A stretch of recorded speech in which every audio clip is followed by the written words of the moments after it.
Liz, it's the night before Thanksgiving and I'm making my grandmother's apple pie. Actually, I'm making 5 of them, so what better time to make a video of how to do it, right? Now, my specific reason for making you a video is because I'm making 5. I'm making one for Thanksgiving for here, I'm making one for my mother, and then the other 3 are going to my around here besties, Heather, Kevin, and Carrie, who lives downstairs. So, I can't give you a pie. You're not here, so instead I'm going to show you how to make them. Just as good, right? Now, you might think I'm crazy for making 5 pies, but this isn't the most I've made in a year. The most I've made in a year was 9, I think. So this isn't bad, but it depends on your point of view. Generally speaking, I like to make the pies one at a time. That way there's consistency throughout because I'm in complete control. It takes all night long, but I think it's worth it. Now I've got a sort of assembly line set up here that I will show you as I go along, and the fun part is I'm doing so many of these, I'm going to show you a fun little experiment as well. Now let's just talk for a minute about the star of the show. Look at all those dishes I've used to make pies. The star of the show really goes to this. This is my apple machine, and I love this thing. I don't know what I would do without it. It's getting a little wonky from old age. This does not hold as tight as it used to, and you'll see that when I use it, that I'm constantly having to readjust this and hold it in place to get it to work properly. But you pull this lever here, and you're able to pull this thing back all the way. Hold on. Like that. And then you put an apple on, and then you'll see what happens. It's really just wonderful, wonderful thing. It makes cutting apples down to literally a fraction of the time.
Okay, I know it's dark in here, but I killed the light because I didn't want the glare. So here we are. It's 4 apples all chopped up. And I used my lovely little apple machine to do that because it makes my life so much easier. So now I'm going to add 2 tablespoons of lemon juice. Oh.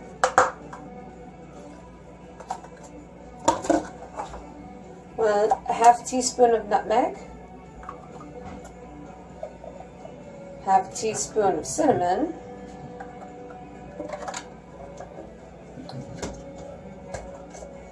a 1/2 cup of sugar. Hold on 1 second. And 2. I think a cat may have had an accident. We have kittens. Hold on. Kittens knocked over bubbles. All is well. 2 tablespoons of flour. Give it a mix.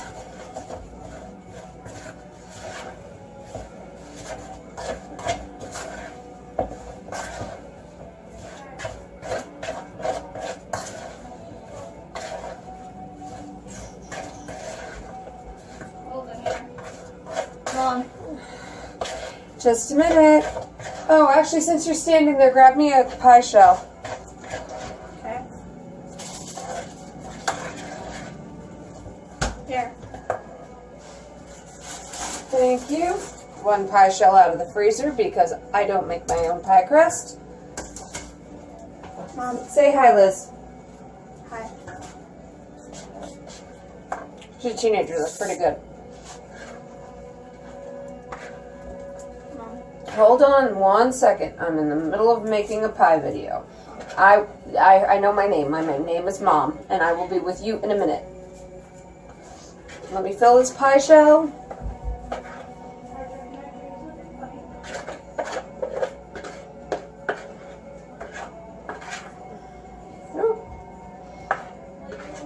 These are pretty decent sized apples because I've had years where it's taken me 5 or 6 apples to fill a pie shell. And this one's pretty good. So, there it is. Oops.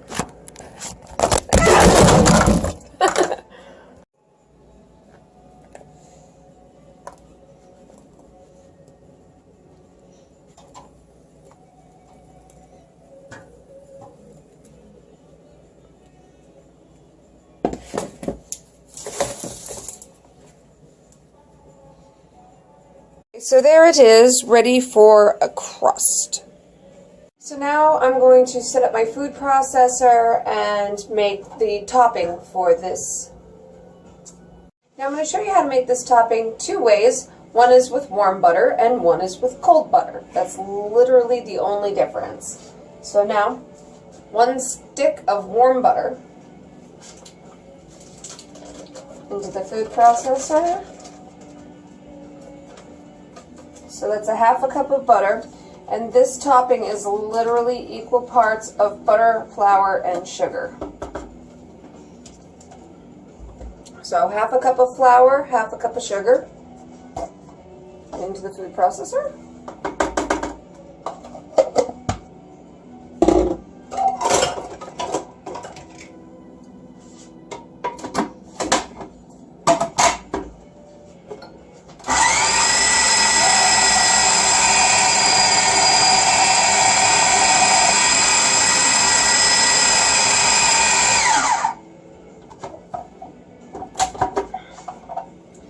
Now, because it was warm, some of the flour from the bottom didn't quite stick.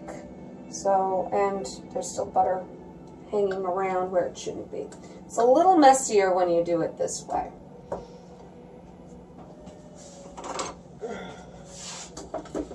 So I'm just going to scrape the loose flour up.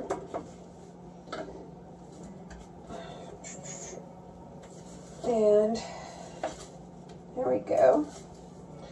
Now we've got this sort of almost cookie dough kind of topping.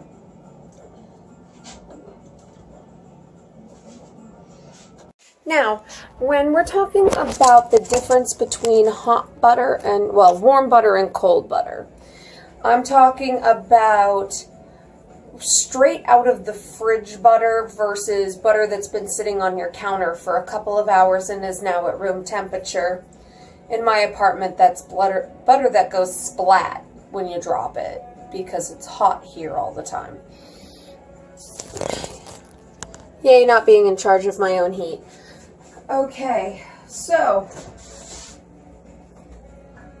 for this round, we're going to do butter straight out of the fridge. Handy dandy food processor again. Once again, 1/2 cup of each, flour and sugar. Oops. Come on, you're supposed to go into the food processor, not on the food processor. Thank you. And since this butter is cold, I'm actually going to cut it with a knife just to distribute it a little bit more evenly before turning it on.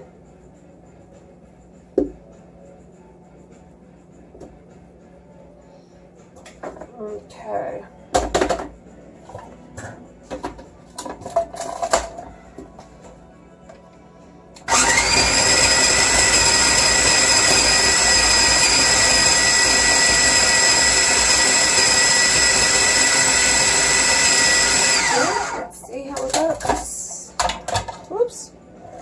apples are escaping.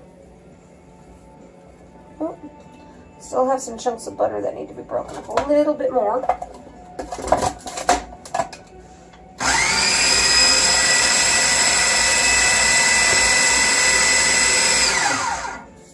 Oh, I love science. Okay, difference between warm butter molecules and cold butter molecules. And there it is. It looks... Let's see if we can get a better light on that. There we go. It looks like crumbs almost, like breadcrumbs almost, but that is just cold butter, sugar, and flour.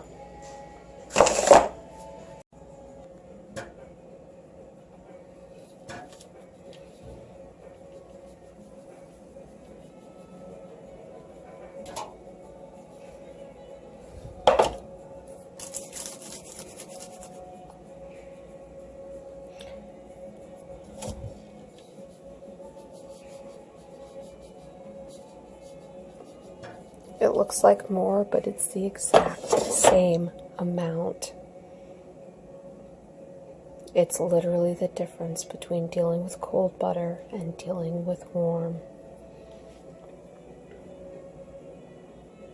The secret behind this pie is that it is baked in a brown paper bag. This recipe goes all the way back to my grandmother, and I don't know where she got it, so it could be before that even. But my entire life, I have baked this pie, and at this point, I'm going to be 40.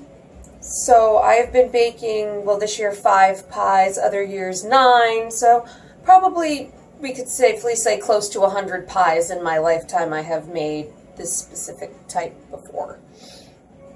Every single one I have baked in a brown paper bag from the store. This one's from Shaw's. Plain old brown paper grocery bag. The number one question, I get 2 questions. 1, do you really cook it in the bag? Yes. Yes, I do, and I staple it shut. 2, does the bag ever catch on fire? I have never had that happen. I don't know the science behind it. I might look it up someday, but I can tell you I've never had a bag catch on fire. Here we go. Pie is going in the bag.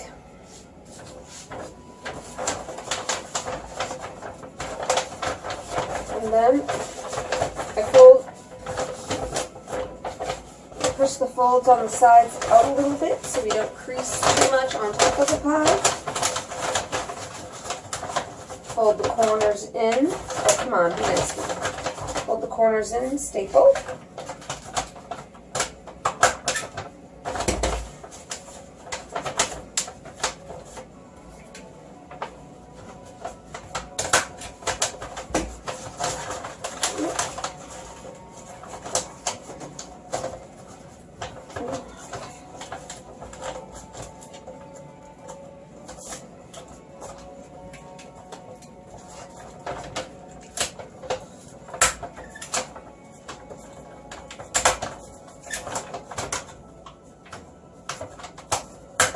Okay, there it is, in the bag, stapled shut.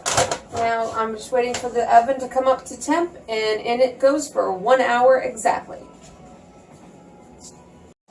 So now you pulled your pie out of the oven and you've given it a chance to cool a little bit. Now's the fun part, the unveiling.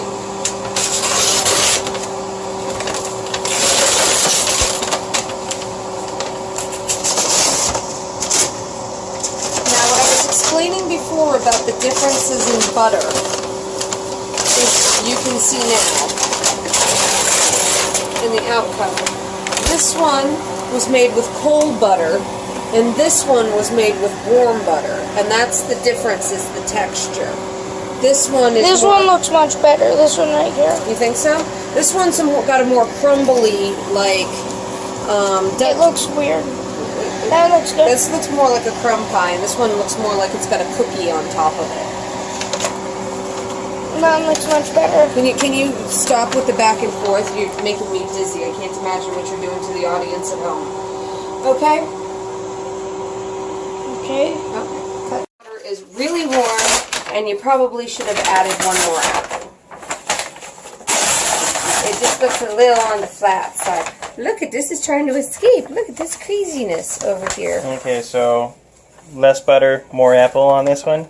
It actually should have been more apple and cold butter is really what it was needed, or cooler butter is what was needed on this one. And the one that we just popped into the oven is going in for 1 hour. Alright, so there it is. So this was cold butter, this was medium butter, and that's warm butter. This is what happens when your butter has been left out on the counter and temperatures above 72 degrees. Because my apartment is hot. Okay. We're good. Alright. Hi, Liz. Right. Now, we've had this fun experiment going on tonight. Where we've been testing the different temperatures of butter.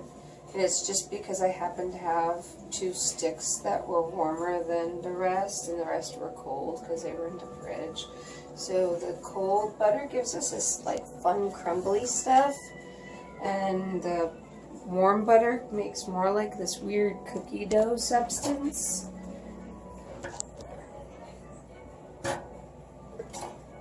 Okay. Okay, and now we're going to put the pie in the bag.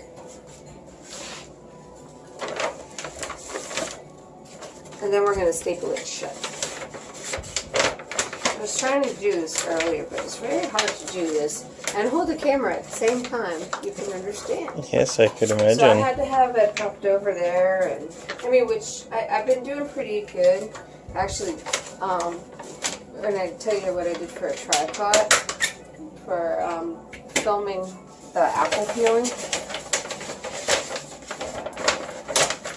Are you trying to tell me you need your tripod? Huh? Are you trying to tell me you need your tripod? Am I trying to, I told you a long time ago a tripod would be appreciated, but no, that's actually not what I was saying. I was saying I think I'm doing pretty damn well without one. Okay.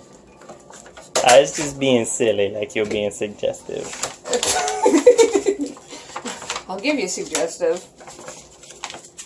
I'll suggest something to you.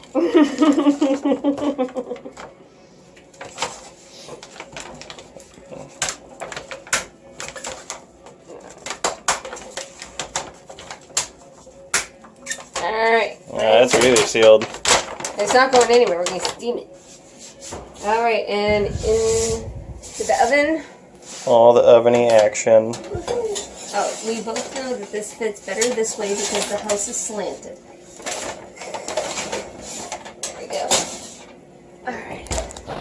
Last video for the night. This is my very clean living room floor. My whole house is pretty clean at the moment, actually. I'm very proud of this. Anyway, here it goes. More importantly, 1, 2, 3, 4, 5 pies, and a clean kitchen. I'm very thankful right now. It's 2:25 a.m. and this lady is saying goodnight. That's what's left of the pie. Heather, how do you like the pie? This is Heather's favorite apple pie. She's just being Heather and fighting with the kitty.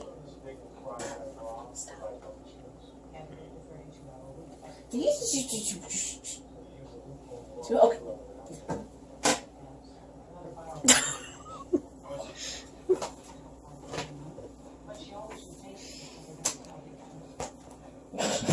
He's such a little ass. Look at him.